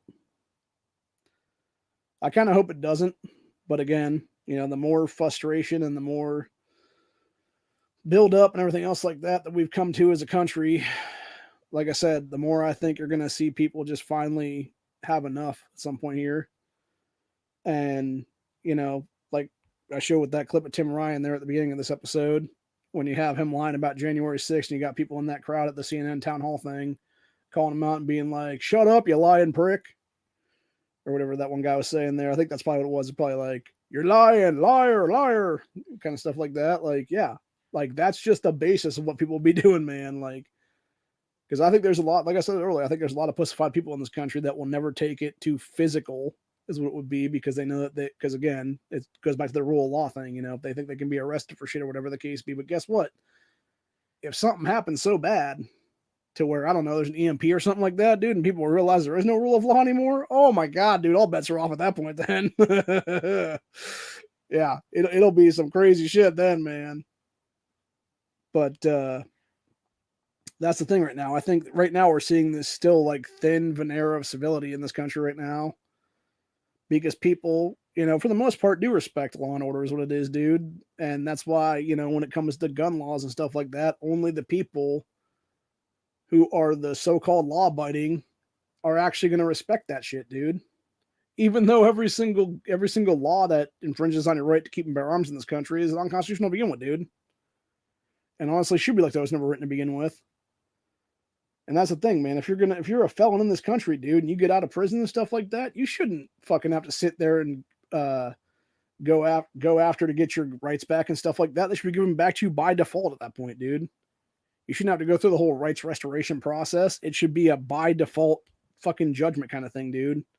If you are easy enough and good enough and supposedly rehabilitated and all that stuff like that, dude, to be back out in our society because you're not a violent criminal anymore, dude, you should have every single right back, whether it be the right to vote or whether it be the right to keep and bear arms. Every constitutional right should be granted back to you at that point. And to sit here and have these people, these men and women, you know, in many cases, nonviolent offenders, in many cases, just drug addicts that have finally cleaned themselves up inside, getting back out. No, they shouldn't still be felons at that point. Fuck that, dude. They should have every right to protect themselves like you or I do. And I think it's absolute bullshit that they have to go through a whole bunch of process and put down a whole bunch of money and just go through all this time and paperwork and everything else like that, and financials and all that shit like that, dude, to get their rights restored when they should be restored by default. So, anyway. Now, granted, if we are going to talk about the voting thing again, though, and the test thing on that one for the constitutional test thing or whatever, yeah, they should probably have to take that constitutional test then if they want to vote as well. That's what it'd be then. Although, to be fair, I mean, they have been in prison at that point for a while, so they might actually be able to pass those things very easily, is what it'd be, man. So, which is how it should be anyway, because again, like I said, this should be stuff you're learning all throughout school, and you should have this retained knowledge is what it is, man. And that's what I think is kind of bullshit to this day, honestly. The fact that we don't have, from K to 12 in our public schools, in our public education system in this country, a constitutional course all throughout every single grade level is absolutely ridiculous, dude. That is one thing that 100% should be part of my curriculum right now. Whether it be the reading, writing, arithmetic thing, and then just add like a constitutional course to that is what it is, dude. So you're teaching kids how to read, how to write, how to do mathematics, and also everything that is great about the founding of this country and why they have the rights that they have. And I believe truthfully, you could easily teach these kids the greatness of our founding fathers, the greatness of our Constitution, the incredible awesomeness of our inalienable rights that are given to us by our Creator. And you would have a lot of children in this country come out better for it because they would understand this is why this is a thing. This is why we have to fight against tyranny so hard. But of course, you wouldn't want the tyrants in office to allow that because they're fucking tyrants. And that's exactly why you have to take these people and beat them in primaries and beat them in general elections and everything else like that and take their fucking jobs so that you can then yourself write these kind of laws into place. And that is exactly why in 2 years I do plan on running for the Ohio State House. And that is exactly why in 4 years I plan on running for the Ohio governorship. And I'm making those declarations right now. That if this country is still functioning 2 years from now, I will be running for state rep. And then I will be running for governor a couple years after that. Because I believe now is the time to get this shit done. And I think now is the time to do what needs to be done for the betterment of the state and of this country. And it's time for us Americans to start primarying everybody, dude, for real. And I don't care if you want to run for office or not, dude. If you have a couple bucks and you know somebody that wants to run a grassroots campaign, throw a couple dollars towards that campaign. Because if there's one thing I've learned as a person that has tried to run for office in the past several times, it's very hard. It's very hard to even get a campaign off the ground without financial backing. And it's what caused me to not be able to run for governor here in 2022. It's what caused me to not be able to technically get on the ballot for state senate here in 2022. That and censorship, honestly, were the two big factors for this state senate run. And yeah, if it wasn't for that, I probably would be pretty close to being a state senator right now. And I would have actually primaried the fuck out of an old career establishment piece of shit, dude, who I refused to cast a vote for, too, by the way. Like I said earlier with Janet Rick-Reeton, dude, I refused to ever vote for Kirk Shearing. And I believe no one else should either, for that matter, dude. If there is one seat, I would actually be okay with flipping to Democrat in our General Assembly. It would be Shearing's Senate seat right now, dude, at a state level. Because fuck him and fuck the establishment in the state right now, dude. This dude has been a career scumbag in our state house for the better part of at least 3 decades right now. And it's time for him to get the fuck out. There is a reason, old man, why we implemented term limits on both sides of the General Assembly is to stop your bitch ass from being in there for as long as you have been. Get the hell out, Shearing. We don't want you anymore, asshole. I know for a fact you're an asshole, dude, because I've called up your fucking office at least a dozen times or more in the past couple of years, and not once have you ever gotten back to me. Not once have the people that are your fucking aides actually given a shit enough about passing my messages forward, whether it be about constitutional carry, whether it be about stand your ground, whether it be about any other Second Amendment legislation, or whether it be about tech censorship. No, because you don't give a shit, dude. Because you are the scumbag establishment motherfucker that I've been talking about this entire time when it comes to rhinos, dude. You just happen to be the state level version of it. Just like some of these other assholes are federal level versions. Actually, I look at Kirk Shearing like I look at Mitch McConnell and Lindsey Graham, dude. They're all scumbags. They're all the same fucking peas in the pod, dude. 3 of the same douchebags that don't give a shit about our constitutional rights and just want to fuck us over is what it is. And will only sign on to stuff when it's convenient for them because they're up for re-election is what it is, dude. And that is the only fucking reason that Kirk Shearing was a yes vote on constitutional carry this year is because he was up for re-election, and it was only after they put Terry stops in the better part of that legislation that he was signing off on the yes vote of it for that legislation then. So yeah, Shearing can go fuck himself is what it is, dude. I'm over it. I'm over him. I'm over most of the motherfuckers in the state, dude. And like I said, it's time to get the old guard the fuck out. Replace them with constitutionalists, with America First candidates, etc., etc. The two things are not mutually exclusive, but sometimes they are. It's time to make America a better country again.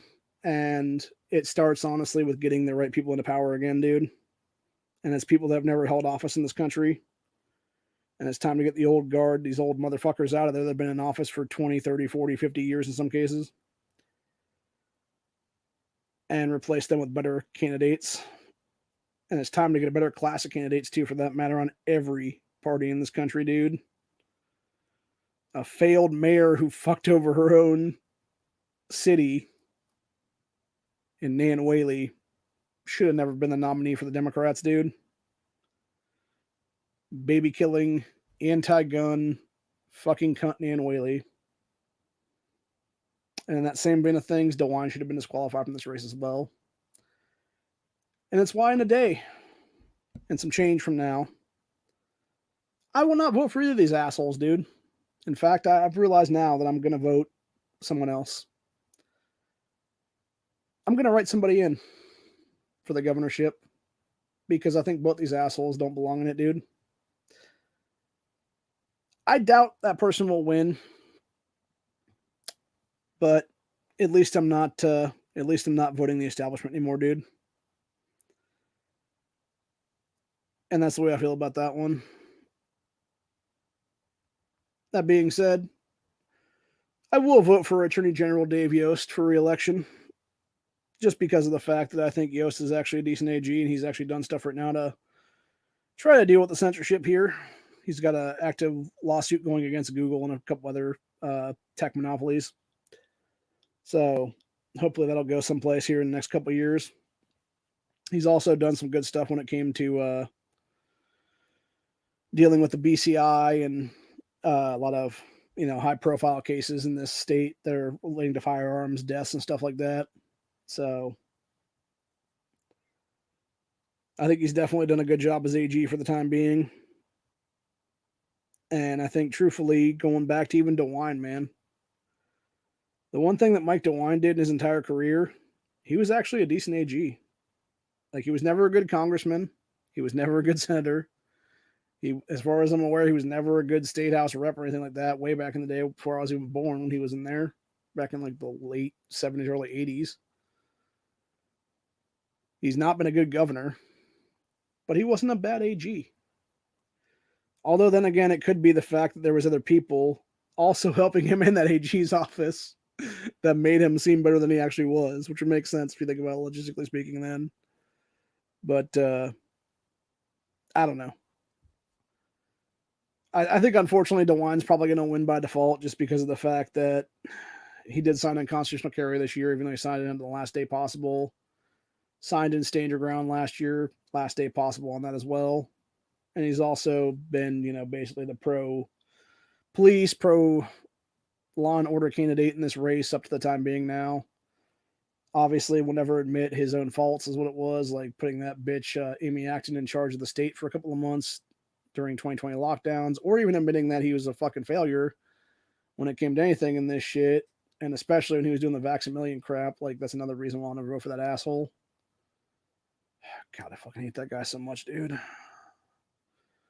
I don't know who I hate more, dude. That leprechaun motherfucker DeWine, or that demon cunt Nan Whaley. I think Nan, honestly, just because she is so fucking hateable, dude. And the thing with DeWine is at least DeWine is like it seems like he's trying to do something. Obviously, it's for his own benefit, but like at least it seems like he's trying to do something. Versus Nan Whaley, who's like, Ohio deserves better. Ohio is the pro-choice state. Ohio is a fucking anti-gun state. Fucking Nan Whaley. No, you're fucking a dumb bitch, lady. You are the dumbest fucking cunt possible right now in this entire state.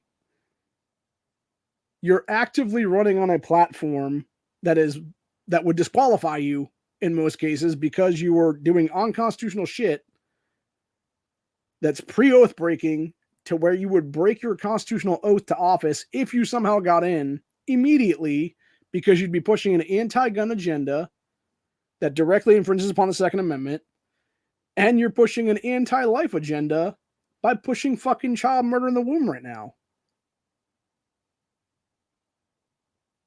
It just blows me away, dude, how these people are even allowed to run for office at this point in this country. Yeah, Ohio does deserve better. It deserves better than Nan Whaley or Mike DeWine at this point, dude.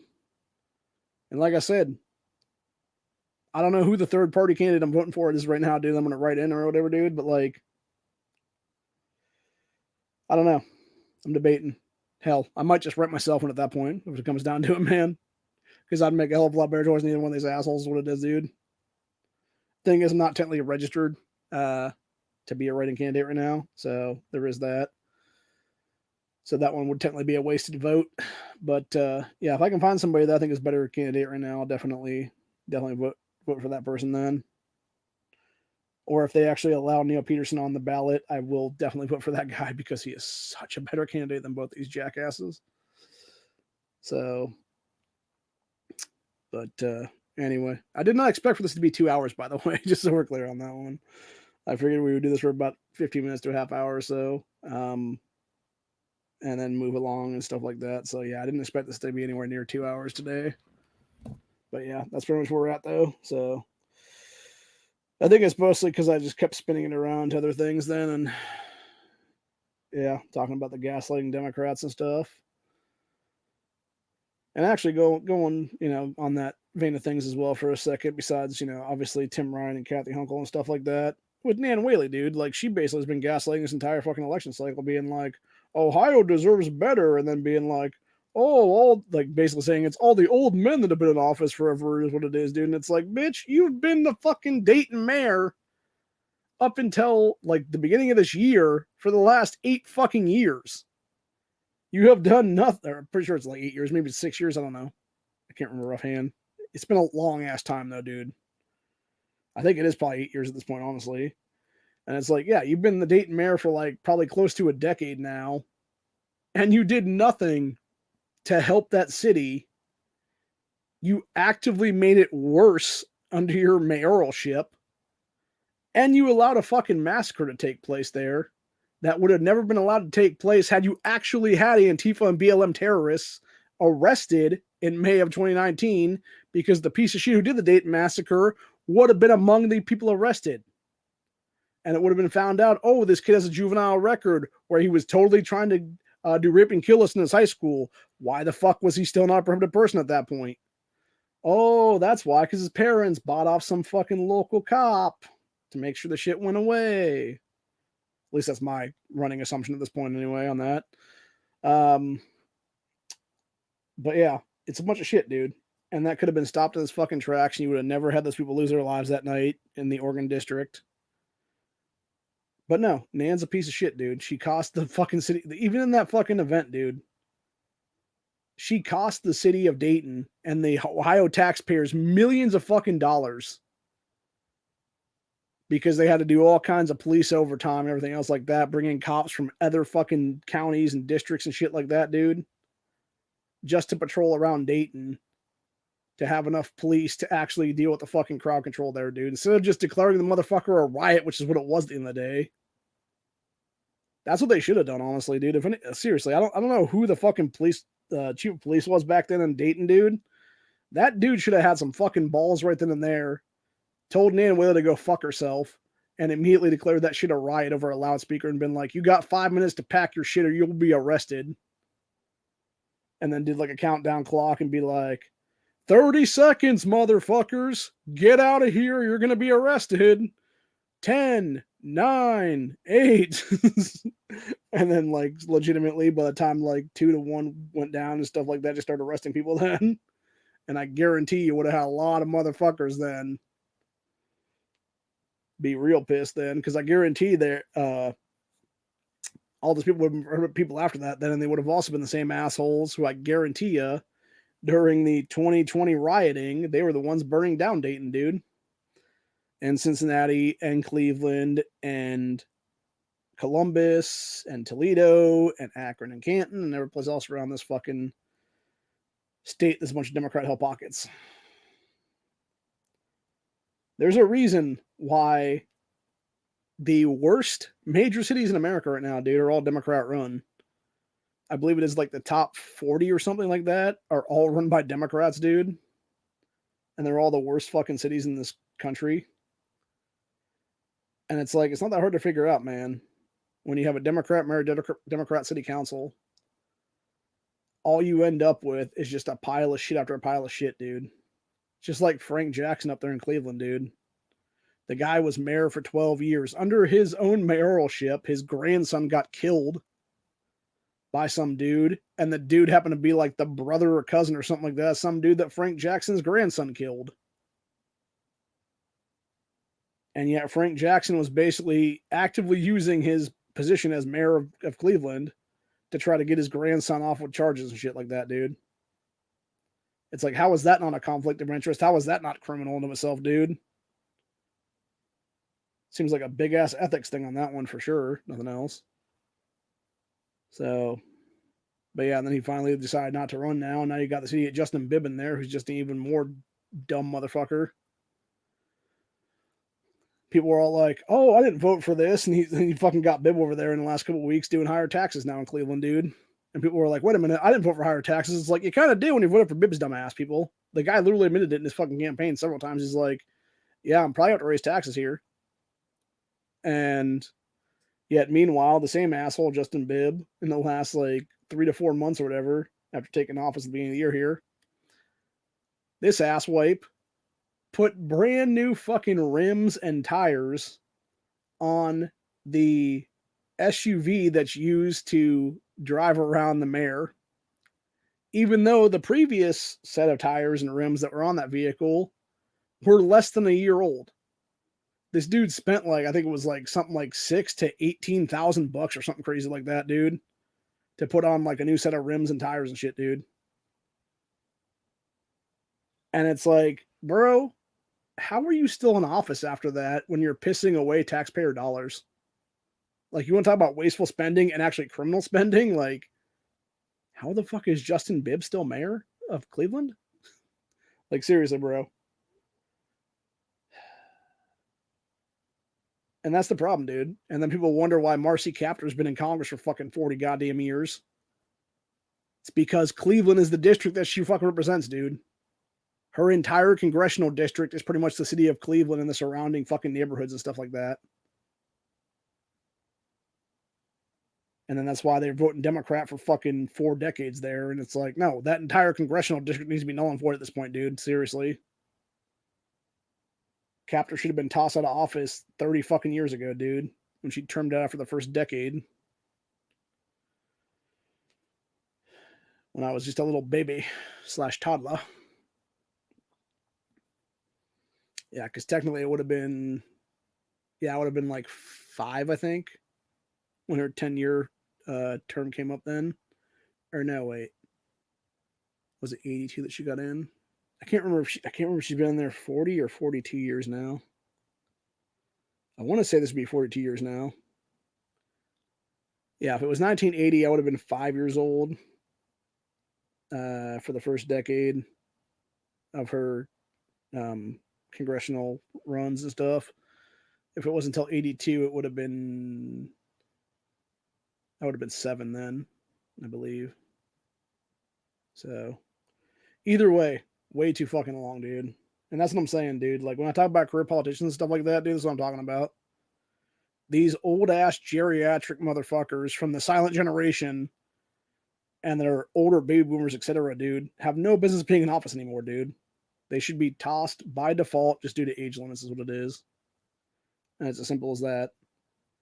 And then if you want to add in, you know, term limits and health limits, and then auto DQs both on office and running for office. And that would include things like running on platforms that are anti-Second Amendment or anti-constitutional to begin with, or if they're pushing anti-constitutional legislation, whether it be anti-gun bills or, anti-free speech stuff or whatever the case be, or shit like the fucking Patriot Act or the NDAs and stuff like that. Like, nah, you're done for office, dude. You're gone. You're out of office at that point. You're arrested on the spot, and your congressional seat or your Senate seat is not null and void, is what it is. You're going to jail for at least a year and a day, and you're never running for office ever again in this country. And that's what needs to happen right now in this country, honestly, dude. And until it does, our nation will never be, back to square one like it needs to be, and back to our founding like it needs to be. And unfortunately, I think it will take a balkanization for that to happen right now. And it's sad that we are not to that point in time in history yet. So, anyway, that's pretty much where I'm at for the day, though. Hope you guys enjoyed this 2-hour grandstand. Like I said, didn't expect it to be 2 hours, but here we are. So, I will be back, like I said, probably sometime on Tuesday afternoon after I go vote to discuss voting stuff, and then probably do something like early Wednesday morning for the actual races, as long as they're called and stuff like that, Tuesday night into Wednesday morning then. So other than that, if they're not called early, like they're not actually going to be called or whatever, because there's a bunch of chicanery and fuckery going on and stuff like that, it might be like Wednesday, Thursday, Friday, somewhere in there. If it comes down to it being the 2A cast might become the thing that week for discussing like midterm results and shit like that then. So either way, I'll be doing some stuff this week for sure. It just depends on exactly when it'll be. So other than that, that's where we're at for the day. Hope you guys enjoyed this episode, and I will see you all in the next one.